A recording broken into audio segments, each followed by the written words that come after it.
Good evening.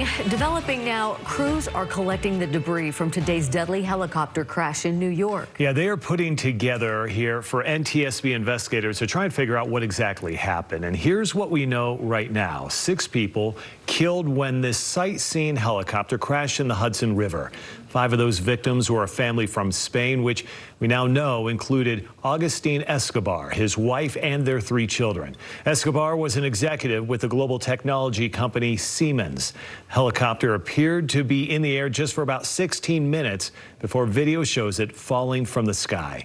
Here at KSL TV, the pilot of Chopper 5 is watching that video, trying to see exactly what happened, what went wrong. News specialist Debbie Worthen joined us live right now. And Debbie, what did he have to say about this crash?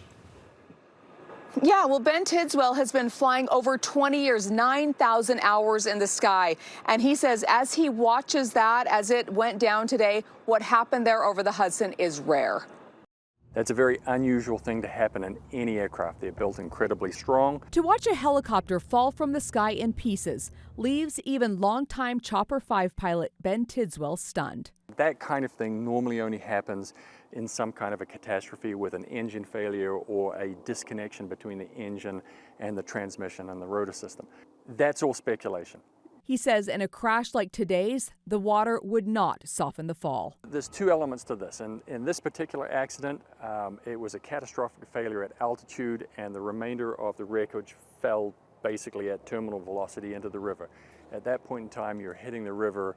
It may as well be cement. Ben says the coming days will bring answers, but it will likely be much longer until investigators know exactly what caused that helicopter to crash into the Hudson, something Ben will be watching closely. I want to learn as much about what happened as possible so I can avoid putting myself in a situation where that could happen to me.